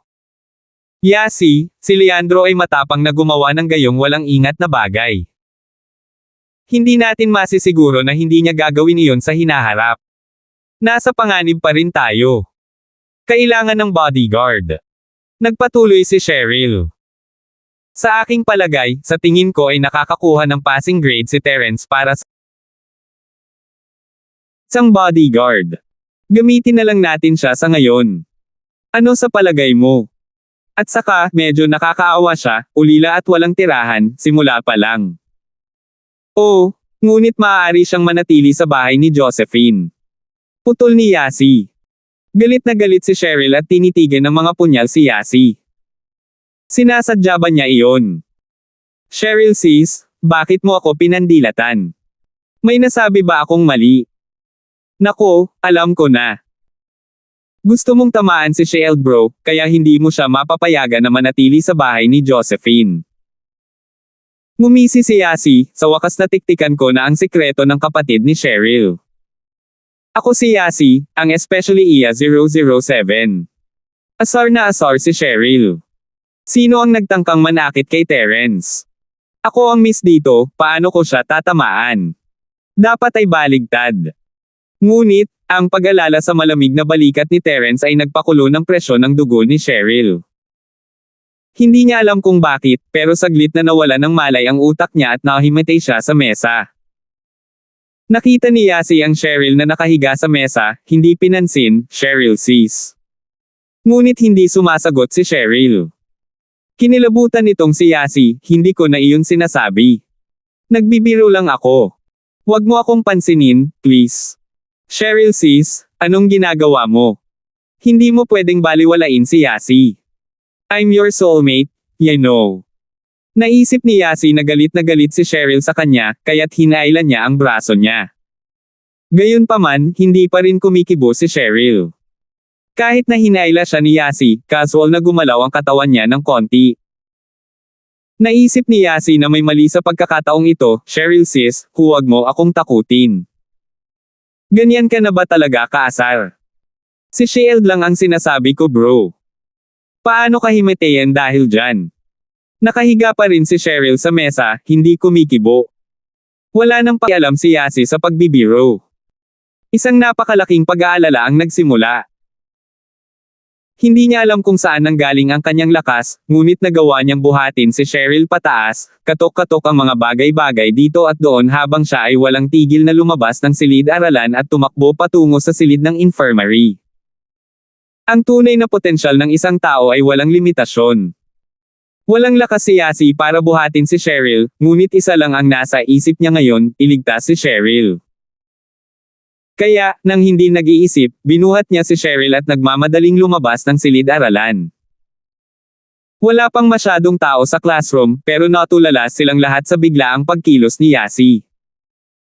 Akala nilang lahat ay nagbubulungan pa sina Yasi at Cheryl. Hindi nila ito marinig ng malinaw, at lahat sila ay labis na namangha nang tumakbo si Yasi palabas ng silid-aralan kasama si Cheryl sa kanyang likuran. Saan nanggaling ang lakas niya? Paano niya siya ginalaw? 657. Doktor, doktor. Hinimete si Cheryl sis. Please come and save her. Nagbago ang tono ni Yasi. Ang sweet at cute nito noon, pero ngayon, hingal na siya, pagod na pagod sa pagsigaw ng tulong. Binuhat niya si Cheryl sa infirmary room, at sa sandaling ilalagay na ni Yasi si Cheryl sa kama, napansin niya na marami ng estudyante ang nakahiga dito. Bukod dito, dinagsa ang silid ng infirmary ng maraming guro at estudyante. Baka may nangyaring masama. Eto naman ang isa pa. Kumunat ang kilay ng doktor nang makitang karga-karga ni Yasi si Cheryl papasok sa infirmary room. Tumutulo ang malamig na pawis sa kanyang noo, what's happened to all these people? Bakit wala pa ang ambulansya? Ang sunod-sunod na linya ng mga estudyante ay nakakabaliw sa doktor. Hindi niya maisip ang dahilan. Ang lahat ng mga mag-aaral at guro ay may parehong mga sintomas, pamumutla at mabilis na paghinga. Dr. Lee, ano ang sitwasyon? Nagmamadaling lumapit ang din nang marinig ang balita. Hindi niya maiwasang mapakunot ang noo nang makita ang napakaraming estudyante at guro na nagkukumpulan sa infirmary room. Mga guro at mag-aaral na malusog, mangyaring lumabas. Ang mga may sakit ay nangangailangan ng sariwang hangin. Ang mga salita ni Zil Ianwang ay talagang epektibo. Ang malulusog na estudyante at guro ay masunurin na lumabas sa silid ng infirmary, ngunit lahat sila ay nag-aalala. Sila ay mga kaibigan at estudyante, kung tutuusin. Hindi sila basta-basta maiwan dito kaya naglakad-lakad sila sa koridor na walang patutunguhan, nag-aalala. Gayunpaman, mayroon lamang isang tao na nakadikit sa isang pasyente, at iyon ay si Yasi. Niyakap pa rin niya ng mahigpit si Cheryl sa sulok ng kama, hindi bumibitaw. Natural, hindi siya pinalabas ni Zil Ian dahil kilala niya ito. Ang taong niyayakap niya ay walang iba kundi si Cheryl. Nagbigay ito sa kanya ng takot. Hindi ba tanak iyon ng chairman? Isa rin siya sa mga biktima. Ang pawis ay umagos mula sa noo ni Zil Ian na parang ulan. Wala siyang pakialam kung anuman kundi ang tawagan ng prinsipal ng paaralan, si Byron Doyle, na iulat ang sitwasyon. Principal Ding, pwede ko bang tanungin kung nasaan ka ngayon? May nangyari na sa mga estudyante. Mahigit 10 ang nawala ng malay, at isa sa kanila ang anak ni Chairman Charlton na si Cheryl. Pumunta si Byron Doyle sa Departamento ng Edukasyon kaninang umaga para sa isang pulong. Nang matapos ang pagpupulong, hindi na siya bumalik sa paaralan para sa tanghalian. Sa halip na nanghalian siya kasama ang ibang mga punong guro sa labas. Nang matanggap niya ang tawag ni Zil Ian, namula ang kanyang mukha. Binanggit lang niya na may naisip ang paaralan sa iba pang mga prinsipyo at nagmamadaling lumabas ng restaurant. Pumara siya ng taxi at sa kanya lang ipinagpatuloy ang tawag niya kay Zil Ian, Kuya Wong, anong sabi mo? Mahigit 10 estudyante ang nahimete. Kasama si Cheryl. Sabihin mo sa akin kung ano ang nangyayari. Kakadating ko lang din dito. Hindi ko pa alam ang mga detalye. Dr. Lee, nalaman mo na ba ang problema? Ano ang biglaang kaguluhan na ito? Bakit nangyayari ito sa maraming estudyante ng sabay-sabay? Nagmamadaling tanong ni Zil Ian. Din Wong? I've no idea as well. I've never seen these symptoms before. May posibilidad na ito ay isang umuusbong na nakakahawang sakit ngunit hindi ko ito masisiguro. Nakipag-ugnayan na ako sa emergency center, at ang ambulansya ay dapat na narito nang wala sa oras. Maingat na sabi ni Dr. Wong. Narinig ni Byron Doyle ang ipinaliwanag ni Dr. Wong mula sa tawag, malakas at malinaw. May buzz sa kanyang ulo. Nagkaroon siya ng realization, hindi lamang ang reputasyon ng paaralan ang masisira, ngunit ang isyong ito ay maaaring mag-drag pababa sa buong industriya. Oh, Wong, babalik ako kaagad. Ikaw na ang pumalit hanggang sa makabalik ako. Pakitiyak na ligtas ang mga estudyante kahit anong mangyari. Nag-aalalang utos ni Byron Doyle. Nakuha ko na. I'll try my best to control this havoc. Tumango si Zilia na may seryosong mukha, ngunit alam niyang wala siyang magagawa sa sitwasyong ito. Habang kausap niya ang principal, tuloy-tuloy na dumarating ang mga estudyante. Pinaikit nito ang ulo ni Zilian sa sakit. Kailangan niyang isipin ang dahilan ng sitwasyong ito sa lalong madaling panahon. Kung hindi, ang mga nahawa ang estudyante ay patuloy na darating. Gayunpaman, kahit na si Dr. Wong ay naguguluhan sa kondisyon. Bilang isang taong walang alam tungkol sa medisina, paano niya maiintindihan? Dahil dito, ang tanging magagawa niya ay magdasal. Nanalangin siya na dumating ang ambulansya at iligtas ang araw.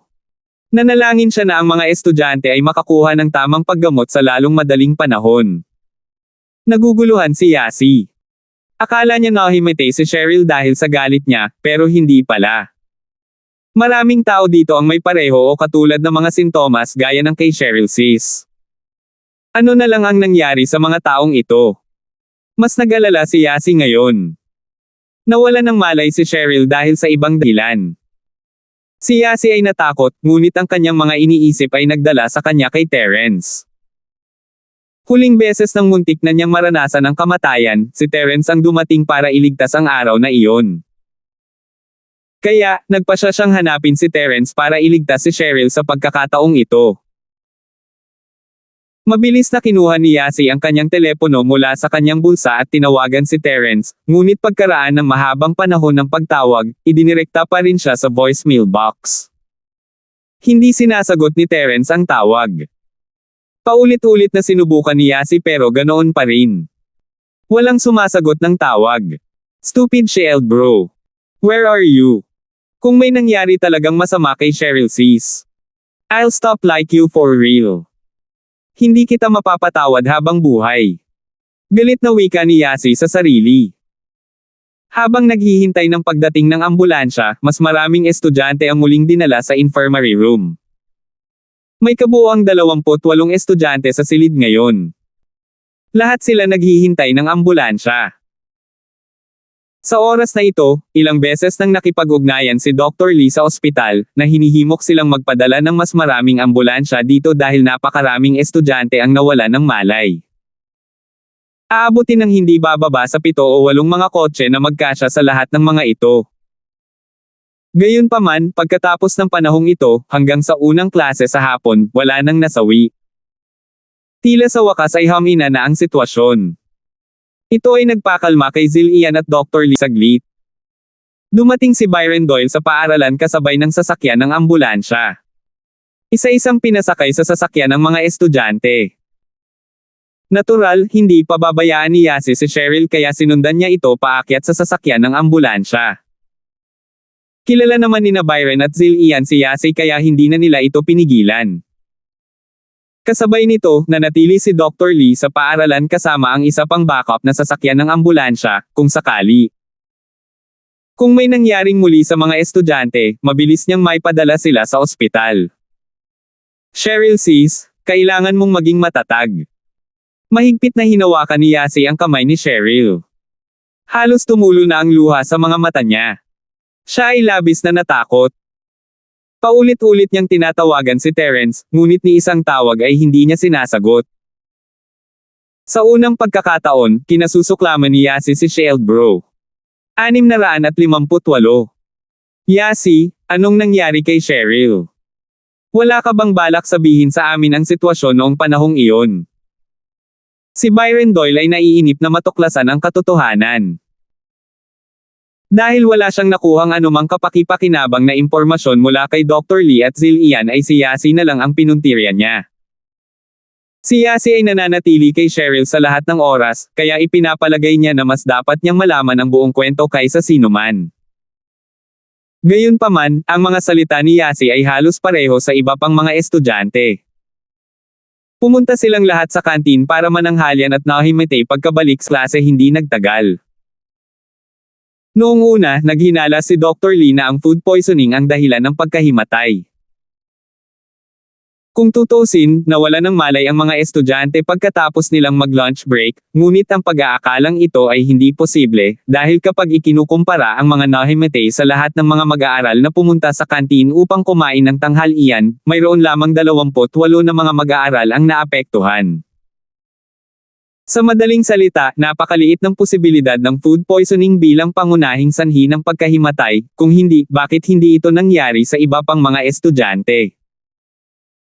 Ang sabihing isang ulam lang ang nalasan ay hindi rin kapanipaniwala, dahil malamang na hindi 28 mag-aaral lang ang makakain ng isang ulam mula sa buong pangkat. Kaya sa pamamagitan lamang ng pagpapadala sa mga mag-aaral para sa isang pisikal na pagsusuri maaari nilang matukoy ang sanhi ng gulo na ito. Sa kanilang pagpunta sa ospital, ang mga ambulansya ay kailangang magpatakbo ng ilang mga ilaw trapiko. Napakabihirang magkaroon ng grupo ng mga ambulansya sa kalye kaya ang mga sasakyan ay lumayo at iniiwasang humarang sa kanilang daanan. Alam nila na ang pagkakaroon ng napakaraming ambulansya ng sabay-sabay, tiyak na may nangyaring seryoso. Naghanda si Byron Doyle bago tumawag kay Pablo Charlton, kailangan niyang iulat ang kaganapang ito sa chairman. Bukod dito, isa si Cheryl sa mga nahimete na estudyante, walang dahilan para hindi niya ipaalam kay Pablo ang umuusbong na problemang ito sa paaralan. Nasa kalagitnaan ng meeting si Pablo. Noong una ay ayaw niyang sagutin ang telepono, ngunit ang tatlong salitang, ding bing gong, ay ipinakita sa screen ng papasok na tawag, at kailangan niyang sagutin ito kahit anong mangyari. Pagkatapos ng lahat, napakabihirang para kay Byron na makipag-ugnayan kay Pablo sa labas ng mga ulat na ibinibigay linggo-linggo. Kung hindi tungkol sa public affairs, malamang ay tungkol ito kay Cheryl, Yasi o Terence. May nangyari siguro sa isa sa kanila, saka lang tatawagan ni Byron si Pablo ng pribado.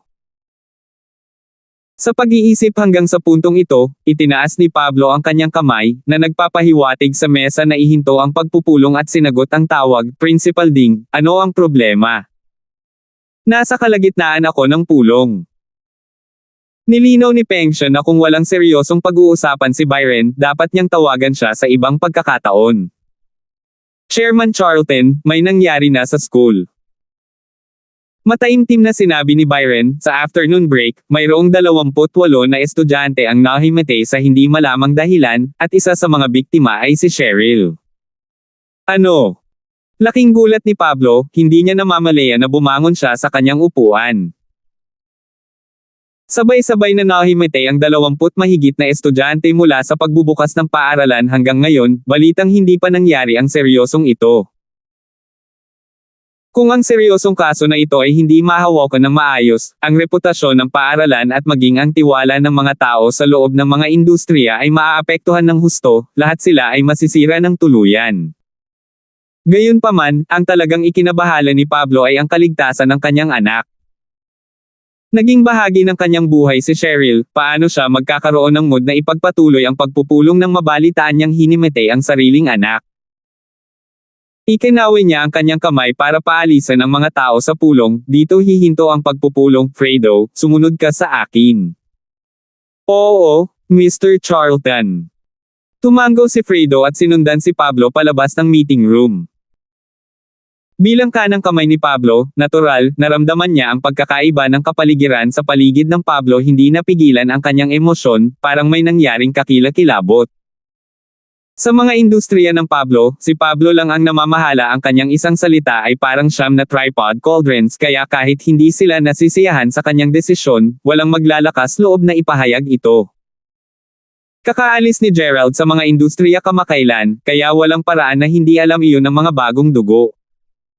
Nanatiling tahimik ang mga tao sa meeting room nang lumabas si Pablo sa kwarto. Hindi agad sila lumabas ng kwarto, sa halip, naghintay muna sila ng ilang sandali bago lumabas ng kwarto at bumalik sa sarili nilang mga opisina. Si Pablo naman ay nakakunot ang kilay at nakatelepono pa rin, bumubulong, ayos lang ba si Cheryl? Nasa panganib ba siya? Mr. Charlton, hindi pa ako sigurado, pero malapit na tayong makarating sa ospital, ilang minuto pa ang biyahe, sagot ni Byron. Sige. Saang ospital ako pupunta ngayon? Nag-aalala si Pablo ngunit alam niyang wala siyang magagawa tungkol dito. Ang pangalawang ospital ng Stonegate, sabi ni Byron. Ang pinakamagagandang ospital sa lungsod ay ang una at pangalawa ng Stonegate, ngunit unang naitatag ang unang ospital ng Stonegate. Dahil mas matanda, nakakuha sila ng mas mataas na antas ng pagkilala kaysa sa pangalawa ni Stonegate.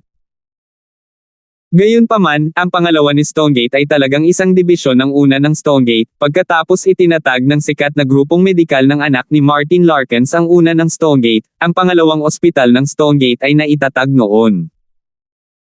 Ang mga doktor ay pare-pareho inilipat sila doon mula sa unang ospital ng Stonegate, at ang mga pasilidad ay bago lahat kaya maraming kabataan ang mas gusto ang pangalawang ospital ni Stonegate.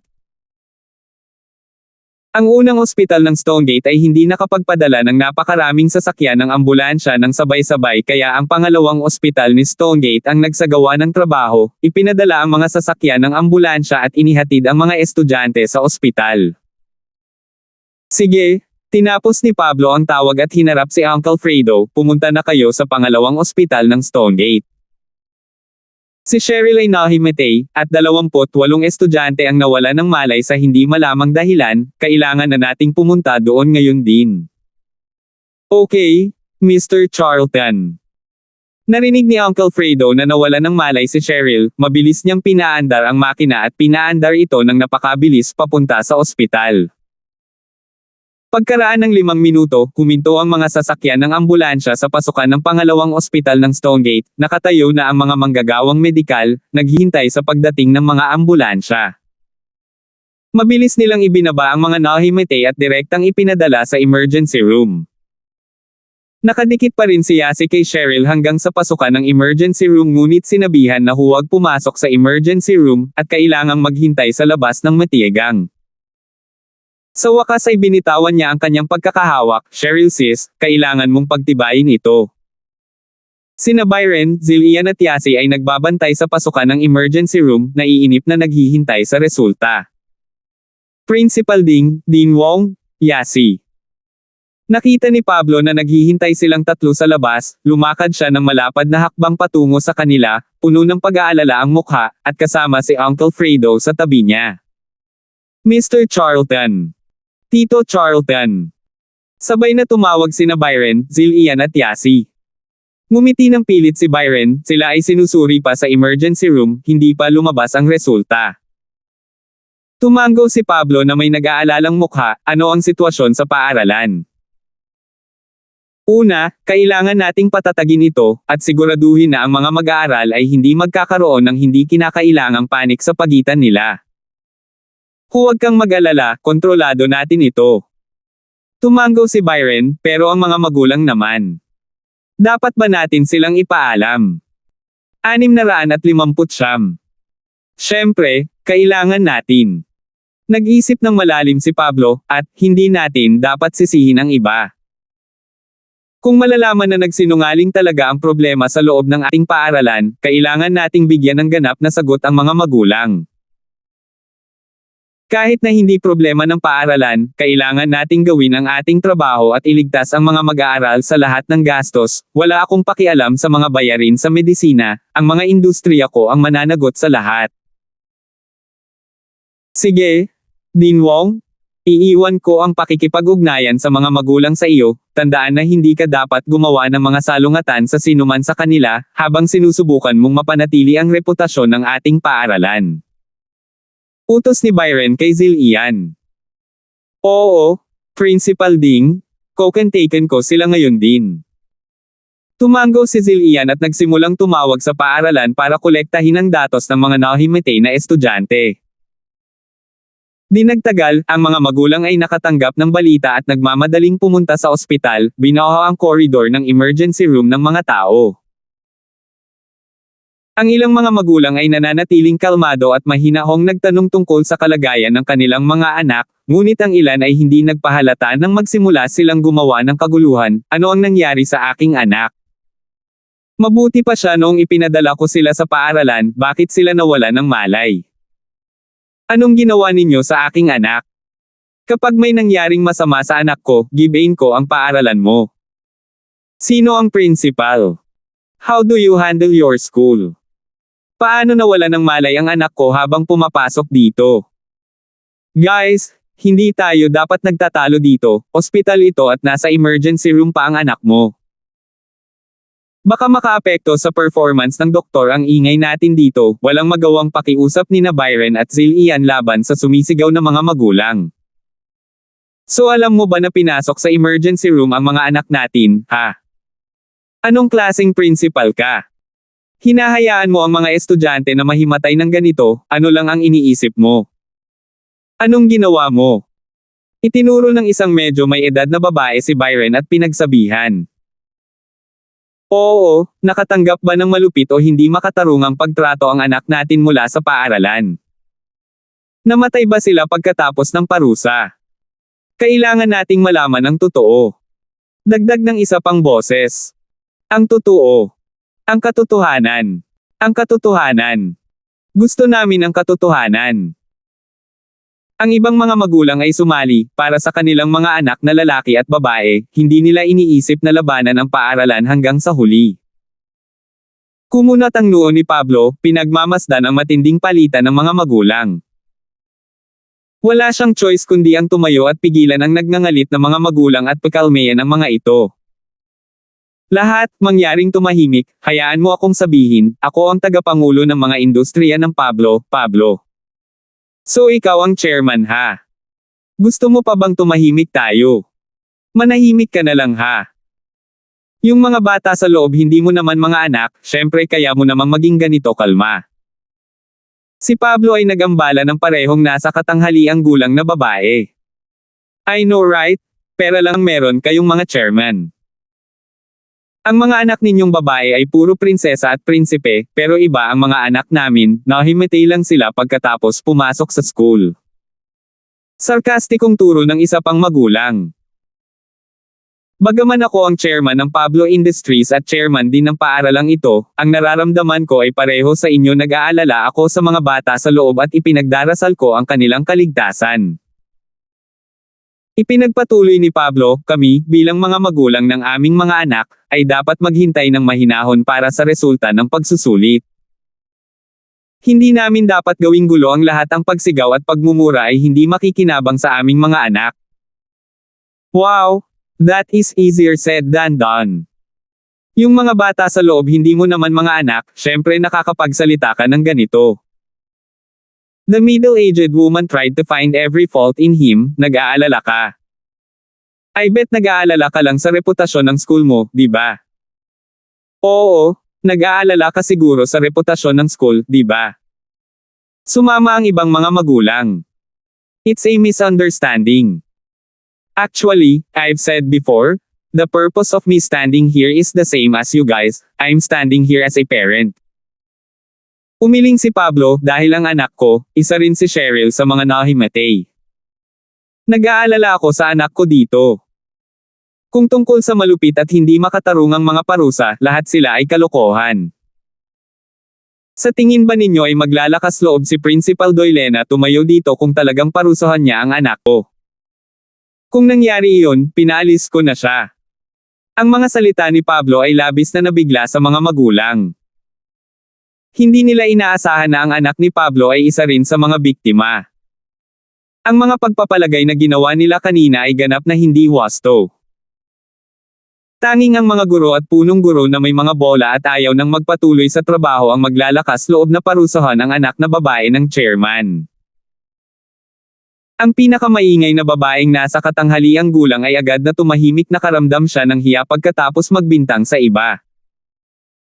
Dahil pati ang anak ng chairman ay nahimatay, may karapatan ba siyang manligaw ng iba? Gayunpaman, bilang isang magulang, nag-aalala lamang sila para sa kaligtasan ng kanilang mga anak. Kaya ang magagawa na lang natin ngayon ay maghintay sa resulta ng eksaminasyon. Kung ang paaralan talaga ang may pananagutan dito, walang pag-aalinlangan, ang paaralan ang gagampanan ang lahat ng responsibilidad. Pero kahit hindi ito ang problema ng paaralan, buong-buo pa ring ay sponsor ng paaralan ang medical fee para magamot ang lumalabas na sakit o karamdaman ng ating mga estudyante. Sabi ni Pablo. Matapos makinig kay Pablo, ang nagngangalit na mga magulang ay bahagyang natahimik, ang kanyang mga salita ay makatwiran at hindi sila makahanap ng paraan upang lumaban. Kaya naman, nagpasya silang hintayin na lang muna ang resulta. Mabagal na lumipas ang oras, hinihintay pa rin ni Pablo at ng mga magulang ang resulta, gayunpaman, bukas pa rin ang ilaw ng emergency room. 20 higit na mga mag-aaral ay hindi isang maliit na bilang, ang mga bagay ay hindi maaaring ayusin sa isang maikling sandali. Bigla na lang, maririnig ang mga yabag ng paa at malalakas na ingay at may ilang reporter na nagpakita na may mga kamera at mikropono sa kanilang mga kamay. Sa loob ng mga mamamahayag, ang ilan ay nasuhulan ni Coldy at ang ilan ay tinawag ng mga nasuhulan. Ang layunin nila ng pagpunta dito ay upang makuha ang pinakabagong balita ng kasong ito. 28 nawala ng malay ang mga estudyante at dinala sa ospital. Isa itong malaking balita. Hindi man sila nasuhulan ay handa pa rin silang sumama sa gulo. Hello, I'm the reporter from, my name is Der Wolf. Nabalitaan ko na ang unang paaralan ng Stonegate ay gumawa ng mga kahindek-hindek na bagay sa isang grupo ng mga estudyante na naging sanhi ng pagkahimatay nila. Maaari ko bang itanong, isa ka ba sa mga magulang ng mga biktima? Ang taong ito ay bahagi ng grupo na nasuhulan ni Coldy, siya rin ang pinuno ng aksyon na ito. Dati siyang taong nasa ilalim ng lupa ngunit matapos siyang bugbugin ng isang sundalo ng espesyal na puwersa sa kanyang misyon, hindi na siya nakilala ng underground. Dahil hindi na nakaligtas doon, binago niya ang kanyang propesyon sa isang reporter para sa tabloid ng kalye. Ito ay isang hindi maikikaila na katotohanan na ang Der Wolf na ito ay medyo pangit sa kanyang tanong. Ang unang tanong na ibinalita niya ay isang direktang hit sa kung ano ang nangyari lamang, na itinakda ang kaso bilang isang hindi matatagalan at kakilakilabot na kaso. Nagsalubong ang kilay ni Pablo. Hindi niya alam kung saan nanggaling ang mga reporter na ito at saan nila nakuha ang balita.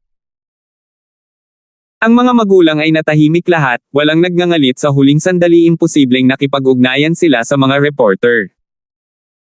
Para sa kanila na makipag-ugnayan sa mga reporter bago pumunta dito ay imposible rin. Wala sa mga magulang ang nagkaroon ng oras na tumawag sa mga reporter bago malaman ang tungkol sa sitwasyon. 606. Baka may naglabas ng pusa sa bag. Ang mga tao ba sa paaralan o sinumpa ang mga kaaway ang nagsisikap na gawing komplikado ang mga bagay? O may mga nakatagong mensahe sa likod nito? Gayunpaman, kahit na sino ang tumawag sa kanila dito, ito ay walang kabuluhan ngayon. Kinailangan ni Pablo na humanap ng paraan para pangasiwaan ang mga taong ito. Kung hindi, tiyak na magugulo ang mga reporter na ito, at tiyak na masisira ng husto ang reputasyon ng paaralan. Ako ang tagapangulo ng mga industriya ng Pablo, ang pangalan ko ay Pablo. Maaari ko bang itanong kung saan mo nakuha ang balitang ito? Kinailangan ni Pablo na lumabas doon at kausapin ang reporter. Oh, pati si chairman nandito. Mahusay, ay interviewin kita ng diretso kung ganoon. Kumaibat ang mata ng Der Wolf at ini-redirect ang target. Sinusubukan niyang maglagay ng bitag para matapakan ni Pablo. Narinig kong may nangyaring kakilakilabot sa paaralang nasa ilalim ng iyong mga industriya. Bilang tagapangulo, paano mo nakikita ang bagay na ito? Dahil ba sa pangangasiwa ng pamamahala? Mayroon bang hindi gumagawa ng kanilang trabaho ng maayos, o marahil ang ilan sa mga guro ang pangunahing pinaghihinalaan nito? Ang Der Wolf na ito ay sikat sa kanyang masamang bibig. Ang lahat ng mga tanong na itinanong niya hanggang ngayon ay nakakagulo sa pakiramdam. Kaibigan, hindi ko alam kung paano mo nakuha ang tinatawag na kakilakilabot na balitang ito. Bahagyang ngumiti si Pablo. Ngunit, ang resulta ay hindi pa kinumpirma ng doktor. Ang mga magulang dito at ako ay nasa gitna ng kalituhan. Wala kaming ideya kung ano ang sanhi ng lahat ng gulo na ito, kaya paano mo natutunan ito? It's none of your business. Natural, may nagbigay sa akin ng impormasyon. The Der Wolf continued, kahit alam mo ang dahilan, I bet na hinding-hindi mo aaminin, di ba? Ang pagtatago ng katotohanan sa mga magulang ay ang galing ninyong mga awtoridad sa paaralan. Wala kayong pakialam sa kaligtasan ng mga estudyante. Hey, you are wrong here. Isa rin sa mga biktima ang anak ni Chairman Charlton, Kai. How could you say na wala siyang pakialam sa kaligtasan nila? Sabi ng naunang nasa katanghaliang gulang na babae. Kahit na nakakainis siya, hindi siya masamang tao. Natigilan ang Derwolf. Hindi niya akalain na ang anak ni Pablo ay nahimatay din. Ang kanyang ikalawang pahayag ay lumilitaw na sumasalungat sa una. Talagang nag-aalala si Pablo sa mga estudyante. Gayunpaman, mabilis ang Derwolf. Biglang pumasok sa isip niya ang isang maliwanag na ideya, guys, tignan nyo nga kayo. Pati ang anak ng chairman ay kasali sa gulo na ito. Kitang-kita natin kung gaano kahirap ang management dito. May lakas pa ba kayo ng loob na ipadala ang mga anak nyo doon ngayon? Huminto at nag-iisip ng malalim ang nasa katanghaliang gulang na babae. Hindi naman unreasonable ang sinabi niya. Maging ang anak na babae ng tagapangulo ay hindi nakaiwas dito, gaano ba ito kakilakilabot para sa mga anak ng karaniwang tao? Nagsimulang mag-isip ang mga magulang matapos nilang marinig ang sinabi ng Derwolf.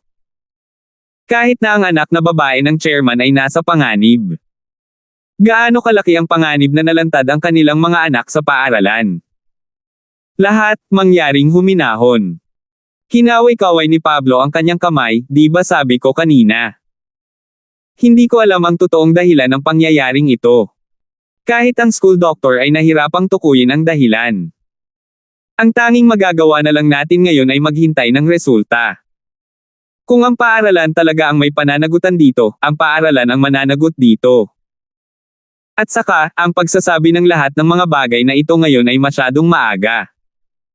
Ang mga salita ni Pablo ay muling umaliw sa mga magulang. Nasa emergency room pa rin ang kanilang mga anak. Ang dahilan ng kaganapang ito ay hindi pa rin alam. Ang pagkagalit dito ngayon ay talagang masyadong maaga. Hindi makapaniwala ang Derwolf na kayang-kaya ni Pablo ang problema. Hindi niya maiwasang magsalubong ng kilay. Tumatanggap siya ng 20,000 RMB mula sa Goldie.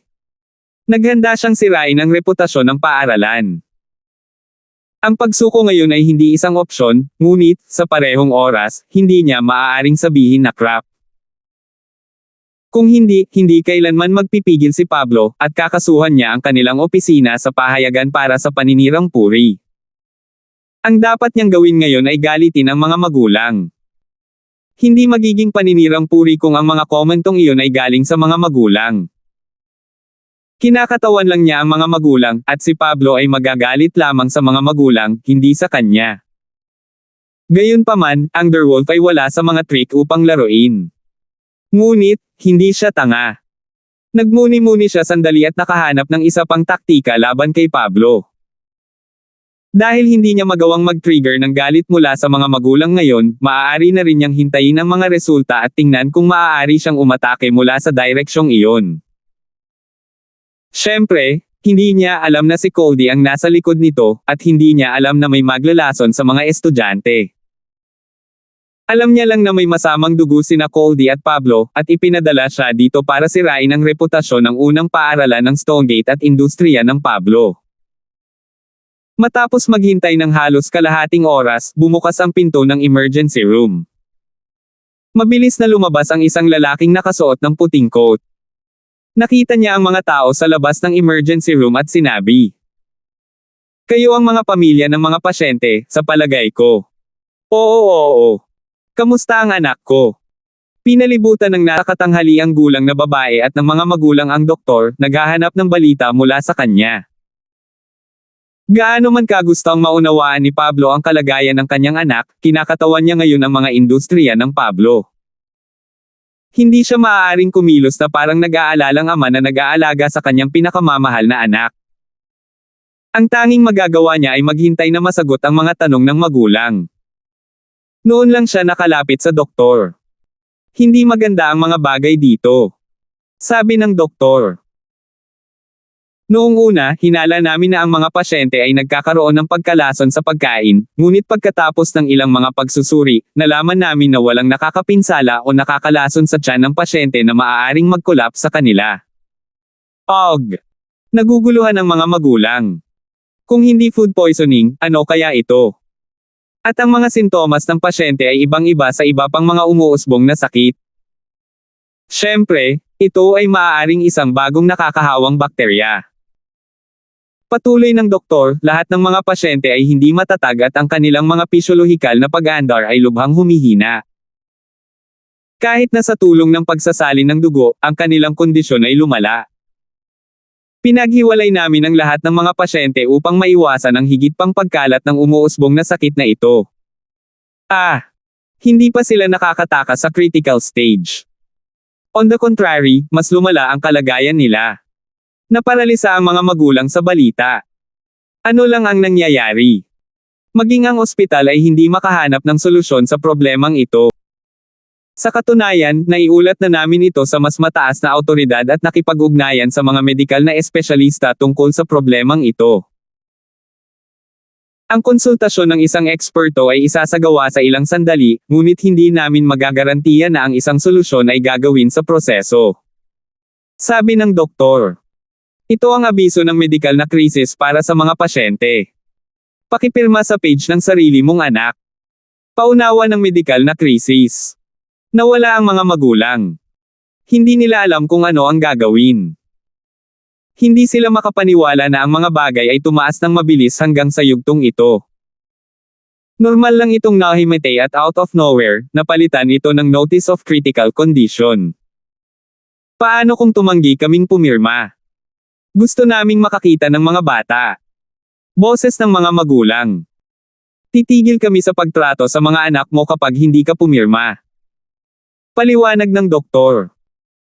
Makakahanap lang kami ng paraan para maresolba ito pagkatapos mong pumirma, ngunit hindi namin magagarantiya ang kanilang ganap na paggaling. At saka, hindi ka pinapayagang makipag-ugnayan sa pasyente ngayon dahil baka ito ay isang bagong nakakahawang bakterya. Ayon sa regulasyon sa pamamahala ng nakakahawang sakit, dapat nating i-isolate sila ng isa-isa. Salamat po at sinamahan ninyo ako. Ingat lagi mga master.